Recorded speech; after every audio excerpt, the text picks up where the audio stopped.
ध्यान से समझेंगे। देखिए, एनुअल लीव विद वेजेस में पहला जो कंडीशन होता है कि eligibility of annual leave with wages क्या होता है। यानी कि अगर आप एनुअल लीव विद वेजेस के लिए एलिजिबल कब होंगे, तो इसका एक सिंपल सा नियम ये कहता है कि किसी भी कैलेंडर ईयर में, है ना, यानी कि किसी भी कैलेंडर ईयर में अगर आपने 240 या 240 दिन के ऊपर अगर आपने काम किया है, ठीक है, तो आप एनुअल लीव विद वेजेस के लिए एप्लीकेबल हो जाते हैं। यानी कि एक पूरी कैलेंडर ईयर का यहाँ पे कहने का मतलब है एक साल, यानी कि जब आपकी ज्वाइनिंग होगी वहां से एक साल आप ले लें, तो उस कंडीशन को आप देखें कि उसमें जो 365 दिन रहता है, तो उस 365 दिन के हिसाब से अगर आप देखें, तो अगर आपने 240 या फिर 240 दिन के ऊपर अगर आपने काम कर रखा है, तो आप एनुअल लीव विद वेजेस के लिए एप्लीकेबल हो जाते हैं। दूसरा इसमें टॉपिक होता है कि calculation of annual leave with wages, कि एनुअल लीव विद वेजेस की कैलकुलेशन कैसे की जाती है। तो इसका एक सिंपल सा नियम है, दो कैटेगराइजेशन में वर्कर को बांट दिया जाता है फैक्ट्रीज एक्ट में, और उसी के आधार पर annual leave with wages calculate करती है। वो दो कैटेगराइजेशन क्या होता है, पहला कैटेगराइजेशन बन जाता है एडल्ट वर्कर का, और दूसरा कैटेगराइजेशन बन जाता है चिल्ड्रन का, यानी कि बच्चों का। तो अगर आप फैक्ट्री में एज एन एडल्ट वर्कर काम करते हैं, तो हर 15 दिन जो आपने काम किया है, तो उसके अवज में आपको एक दिन एनुअल लीव विद वेजेस में कैलकुलेट हो जाएगी। ठीक है, यानी कि अगर आप एज एन एडल्ट वर्कर काम करते हैं, तो हर 15 दिन जो आपने उस साल जो काम किया, उस कैलेंडर ईयर में हर 15 दिन जो आपने काम किया, तो उस 15 दिन के अवज में एक दिन आपको एनुअल लीव विद वेजेस के रूप में दी जाएगी, नंबर वन थिंग। ओके, और अगर उसी फैक्ट्री में मान के चले आप एज अ चिल्ड्रन काम करते हैं, आप एज अ बच्चे के रूप में काम करते हैं, तो यही चीज 15 बदलकर 20 दिन बन जाती है। यानी कि हर 20 दिन जो आप काम करते हैं, ठीक है, उस कैलेंडर ईयर में आपने जो हर 20 दिन पे जो आपने काम किया, तो हर 20 दिन को लेकर एक दिन आपका एनुअल लीव विद वेजेस में कैलकुलेट किया जाएगा, उसको गिना जाएगा। तो इसमें एक इंपॉर्टेंट है, ये कैलकुलेशन हो जाती है। इसमें एक थर्ड पॉइंट होता है जो कि बहुत इंपॉर्टेंट है, which working days not included in annual leave with wages. वो कौन सा दिन होता है जिस दिन आपने काम तो किया, जिस दिन आपने काम तो किया, लेकिन उस दिन के लिए आपको एनुअल लीव विद वेजेस नहीं दिया जाएगा। तो ये बड़ा इंपॉर्टेंट टॉपिक होता है, इसको समझेंगे। देखिए, बोल एक्ट के मुताबिक ये होता है ना कि अगर आपने एक कैलेंडर ईयर में, यानी कि एक साल में, अगर आपने मान के चले 240 या 240 दिन के ऊपर काम किया, तो आप लीव विद वेजेस के लिए एप्लीकेबल है। इसमें एक एक्सेप्शन केस आती है। एक्सेप्शन केस क्या होती है कि अगर आपने 240 या 240 दिन के ऊपर काम भी किया है ना, तो सर्टेन नंबर ऑफ डेज को हम एनुअल लीव विद वेजेस में कैलकुलेट नहीं करेंगे, उसको इंक्लूड नहीं करेंगे। तो वो कौन सा डेज होता है, तो वो एक डेज होता है मटर्निटी बेनिफिट को लेकर। ओके, तो अगर आप फीमेल वर्कर हैं तो अगर आप किसी फैक्ट्री एक्ट में आप देखें, तो अगर आप किसी फैक्ट्री में एज अ फीमेल वर्कर के रूप में काम कर रहे हैं, तो आपको मैटरनिटी बेनिफिट मिलती है।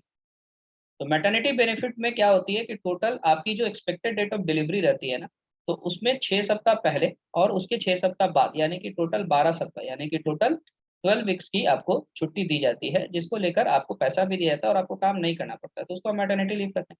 तो इनकेस अगर उस कैलेंडर ईयर में अगर आपने मैटरनिटी लीव ले रखा है, तो एक्ट ये कहता है कि वो जो 12 सप्ताह का जो आपने छुट्टी लिया, वो 240 या 240 दिन के ऊपर में ही कैलकुलेट किया जाएगा। यानी कि उस कैलेंडर ईयर में जो हम कह रहे हैं कि आपको 240 या 240 दिन के ऊपर काम करना है, तो अगर आपने मैटरनिटी लीव लिया है, तो ये माना जाएगा कि आप छुट्टी पे नहीं थे, बल्कि आप वर्किंग एम्प्लॉय थे। आप 240 या 240 दिन के ऊपर के जो क्राइटेरिया है, उस पे आप वैलिड होंगे, आप फैक्ट्री में काम कर रही थी, ये माना जाएगा। लेकिन कंडीशन ये बोलता है कि आप काम तो कर रही थी, बट वो जो 12 वीक्स की छुट्टी जो आपने ली थी, ये 12 सप्ताह की जो आपने छुट्टी ली थी मैटरनिटी के नाम पे, उस नंबर ऑफ डेज के लिए कभी भी annual leave with wages calculate नहीं की जाएगी। उसके लिए कभी भी हम annual leave with wages earn आप नहीं कर सकते। तो ये एक नियम होता है। ओके, इसमें एक और एक्सेप्शन कैटेगरी आती है जिसको बहुत इंपॉर्टेंट है। जैसे मैंने बताया कि एक कैलेंडर ईयर की इसमें बात की जाती है बार बार इस एक्ट में। कैलेंडर ईयर के मान के चलेंगे कि अगर आपकी जो डेट ऑफ ज्वाइनिंग है, यानी कि फैक्ट्री में अगर आपकी जो डेट ऑफ ज्वाइनिंग है वो 1 जनवरी के अलावा किसी डेट पर हुई है, यानी कि आपकी जो डेट ऑफ ज्वाइनिंग है वो आपने 1 जनवरी को नहीं कर रखा है, बल्कि अदर देन 1 जनवरी को आपने कर रखा है, तो उसमें आपकी, तो फिर ये ऐसा भी तो हो सकता है कोई नवंबर में ज्वाइन करे, कोई अक्टूबर में ज्वाइन करे, कोई जुलाई में ज्वाइन करे, तो फिर उसके पास तो 240 या 240 दिन के ऊपर काम करने का मौका ही नहीं रहेगा, तो फिर वो तो लिव विद वेजेस अर्न ही नहीं कर पाएगा। नहीं, ऐसा नहीं होता है। उसमें सरकार क्या नियम बताती है, गवर्नमेंट नियम बताती है कि देखिए, अगर अदर देन 1 जनवरी कभी भी आप ज्वाइन करते हैं, तो जिस डेट को आपने ज्वाइन किया, उस डेट से कैलकुलेट होगा कि उस कैलेंडर ईयर में number of remaining days for working, यानी कि काम करने के अवज की जो दिन है वो कितनी बाकी, number of days for working वो कितनी बाकी है, तो उसका अगर आपने 2/3 या 2/3 से ज्यादा अगर आपने काम कर रखा है, यानी कि नंबर ऑफ डेज जो रिमेनिंग है जिसमें आप काम कर सकते हैं, उसका 2/3 या 2/3 से ज्यादा नंबर ऑफ डेज अगर आपने काम करा, तो फिर आप जो है एनुअल लीव विद वेजेस के लिए एप्लीकेबल बन जाएंगे। तो ये भी एक नियम होता है जो हमको पता होना चाहिए। फिर इसमें एक सवाल होता है कि आप अपनी annual leave with what happen if you not avail all your annual leave with wages. अगर आप अपनी पूरी एनुअल लीव विद वेजेस को अवेल नहीं करेंगे तो क्या होगा। देखिए इसमें एक कंडीशन होता है। इसमें एक कंडीशन क्या कहता है कि फॉर एग्जांपल मान के चले कि एक एक कैलेंडर ईयर है ना, उस कैलेंडर ईयर में आपने certain number of days certain number of days as a leave with wages earn किया, यानी कि आप छुट्टी पे रहेंगे और छुट्टी पे रहने के एवज में आपको पैसा भी दिया जाएगा। लेकिन इसमें दो कंडीशन बनती है। अब इसमें दो कंडीशन क्या बनती है, मान के चलिए आपने छुट्टी तो अर्न किया लेकिन उस छुट्टी को आपने इस्तेमाल नहीं किया।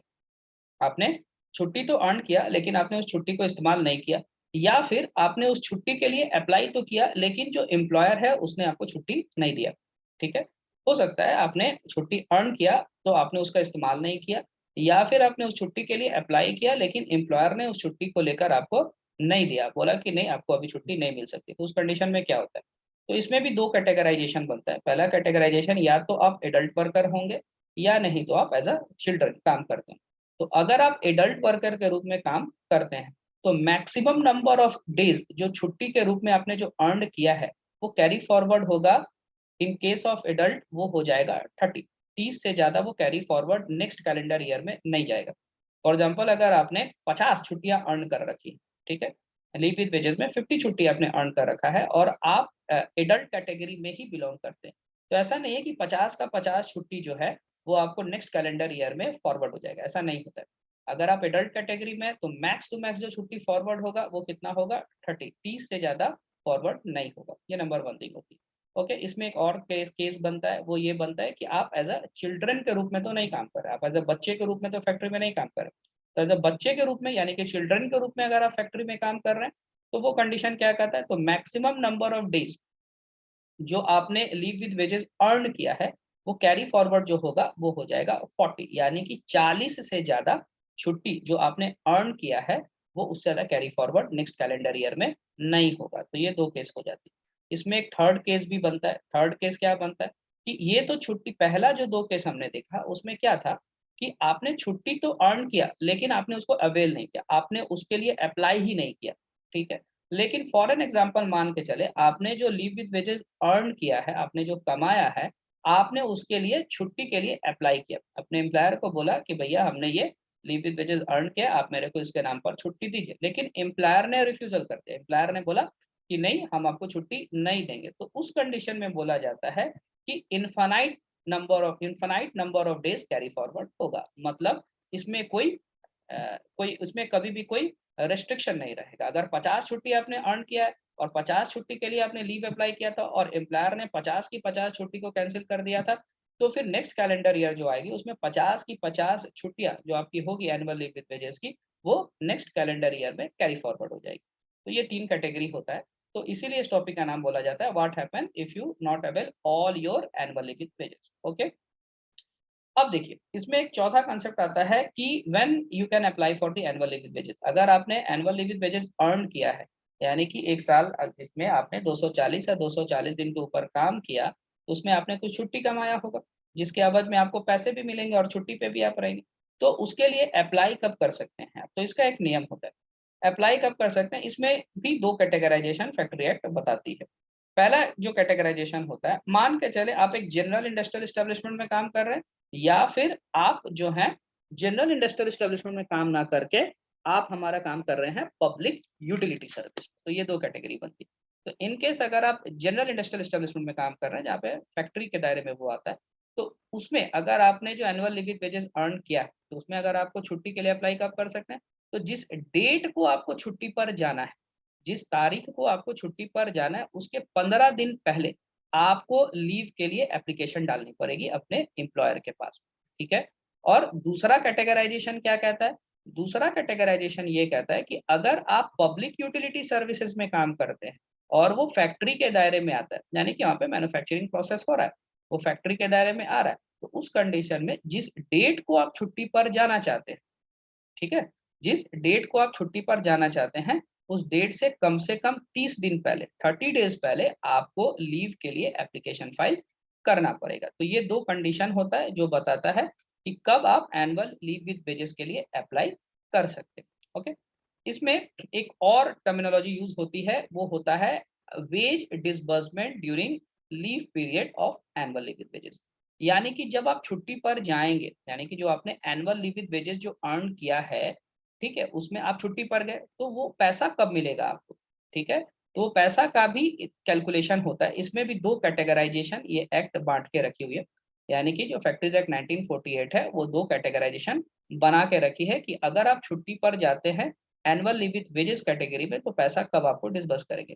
तो उसका दो कंडीशन है। पहला कंडीशन है या तो आप एडल्ट वर्कर के कैटेगरी में आते होंगे या नहीं तो आप चिल्ड्रन वर्कर के कैटेगरी में आते होंगे। तो इनकेस अगर आप एडल्ट वर्कर के कैटेगरी में हैं और आपको जो छुट्टी मिला है वो 4 दिन या 4 दिन से ज्यादा का मिला है, नॉट मोर देन 4 डेज, ठीक है, यानी कि 4 दिन या 4 दिन से ज्यादा का मिला है, पहला कंडीशन ये। दूसरा कंडीशन होता है कि अगर आप चिल्ड्रन कैटेगरी में अगर आते हैं और आपको जो छुट्टी मिला है वो 5 दिन या 5 दिन से ज्यादा का मिला है, तो इसमें नियम बदल जाता है। तो इसमें नियम क्या कहता है, तो अगर आप एडल्ट कैटेगरी में है और अगर आपको छुट्टी 4 दिन या फिर 4 दिन से ज्यादा का मिला है, तो आप जिस छुट्टी पे जाएंगे, आप जब छुट्टी पे जाएंगे तो या 5 दिन या 5 दिन से ज्यादा का आपको छुट्टी मिला एज अ वर्कर कैटेगरी, तो आप जब छुट्टी पर जाएंगे तो जाने से पहले ही एडवांस में आपको पैसा दे दिया जाएगा। जाने से पहले ही एडवांस में, यानी कि जिस डेट को आपकी छुट्टी की शुरुआत होने वाली है उस डेट के पहले ही आपको नंबर ऑफ डेज जो आपको छुट्टी जितना मिला है उस दिन के लिए उतने दिन का जितना पैसा आपका बनेगा वो पैसा एम्प्लॉयर आपको देगा। तो सवाल होता है कि एम्प्लॉयर कैसे पैसा आपको देगा, किस वो रेट क्या रहेगा जिस आधार पे पैसा देगा। तो उसके लिए एम्प्लॉयर क्या करता है कि जिस डेट को आप छुट्टी पर जा रहे हैं, यानी कि जिस डेट को आप छुट्टी पर जा रहे हैं उसके एक मंथ पहले, उसके प्रीवियस मंथ में एम्प्लॉयर जाएगा और देखेगा कि कितने नंबर ऑफ डेज आपने काम किया था। तो जितना नंबर ऑफ डेज आपने काम किया था उसका एवरेज वेज वो निकालेगा और उस एवरेज वेज के ही आधार पर ये जो लीव विद वेजेस पे जो आप छुट्टी पे हैं उस रेट पे पैसा आपको वो दे देगा, वो डिस्पर्स कर देगा, चाहे आप एडल्ट कैटेगरी में हो चाहे आप वर्कर कैटेगरी में बिलोंग करते हो। तो ये होता है wage disbursement during leave period.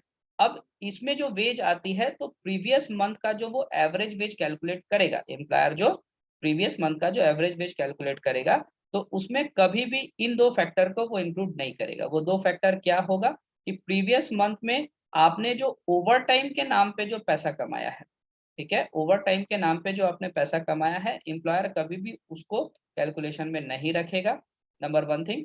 और कोई भी जो एम्प्लॉयर हमारा होगा, कोई भी जो एम्प्लॉयर हमारा होगा तो वो एक चीज को हमेशा कैलकुलेट हमारा करेगा। अब वो किस चीज को कैलकुलेट हमारा करेगा कि वो किस चीज को कैलकुलेट करेगा, तो डियरनेस अलाउंसेस जो आपका रहेगा उसको जरूर इंक्लूड हमारा करेगा। और बहुत सारे एम्प्लॉयर रहते हैं जो इसेंशियल कमोडिटी जो होती है उसको कंसेशनल रेट पे ऑफर करते हैं। तो जो भी इसेंशियल कमोडिटी जिसको वो कंसेशनल रेट पे ऑफर करते हैं उसका कैश इक्विवेलेंट वैल्यू को वो इंक्लूड करेगा।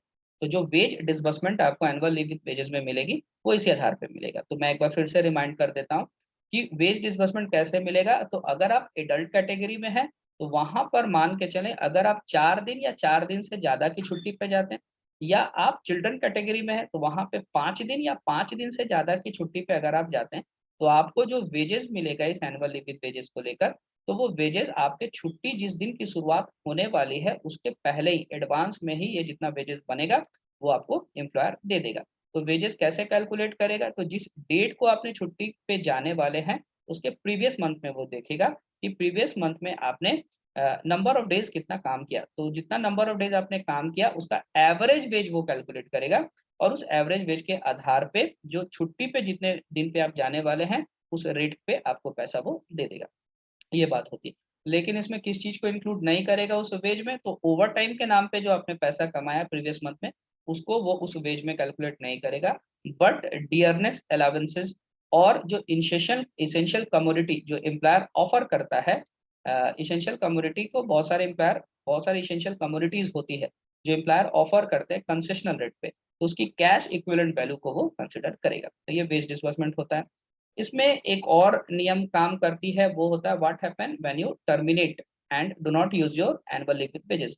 अगर मान के चलें आपने 50 छुट्टियां कमाई, एनुअल लीव विद वेजेस पे आपने 50 छुट्टियां कमाई, लेकिन उस छुट्टियों को आप इस्तेमाल नहीं कर पाए और आपकी एम्प्लॉयमेंट की टर्मिनेशन हो गई।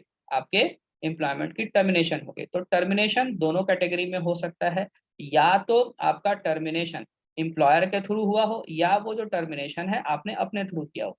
एम्प्लॉयर के थ्रू टर्मिनेशन बहुत सारे तरीके से होता है, जैसे कॉन्ट्रैक्ट खत्म हो गया, ठीक है, या आप वीआरएस ले लिए, ऐसा बहुत सारा कंडीशन होता है। या बहुत बार ऐसा भी होता है कि एम्प्लॉयर खुद से उस संस्था को छोड़कर जाता है। फॉर एग्जाम्पल आपने रेजिग्नेशन दे दिया, तो ये जो कंडीशन है, तो या तो आप छोड़कर जा रहे हैं या एम्प्लॉयर आपको छोड़कर जा रहा है। तो उस कंडीशन में जो लीव विद वेजेस जो आपने अर्न किया था, इन पैसों का क्या होगा? तो इसमें 2 कंडीशन बनता है। पहला कंडीशन क्या बनता है कि एम्प्लॉयर आपको अगर आपको अपनी संस्था से हटा रहा है और आपकी लीव विद वेजेस जो आपने अर्न की है उसकी पैसा बकाया है, उसकी राशि अगर बकाया है, तो जो with in the 2 working days, जिस डेट को आपका टर्मिनेशन हुआ है, तो उसके उसके 2 वर्किंग डेज के अंदर एम्प्लॉयर उसके जितना वेजेस बनेगा वो वेजेस आपको पैसा देगा, ठीक है। लेकिन अगर आपने संस्था को छोड़ा है, ठीक है, अगर आपने संस्था को छोड़ा है, फॉर एग्जांपल आपने रेजिग्नेशन दिया है और लीव विद वेजेस आपने अर्न कर रखा है, तो उसका वेजेस कैसे कब आपको दिया जाएगा? तो उसका वेजेस दिया जाएगा ऑन या नेक्स्ट वर्किंग डेज, यानी कि जिस डेट को आपने छोड़ा उस दिन या उसके जो नेक्स्ट वर्किंग डेज होगा, उसमें जो लीव विद वेजेस का जितना वेजेस बनेगा, जिस रेट पे वेजेस बनेगा, उस रेट पे पैसा आपको दिया जाएगा। तो ये पूरा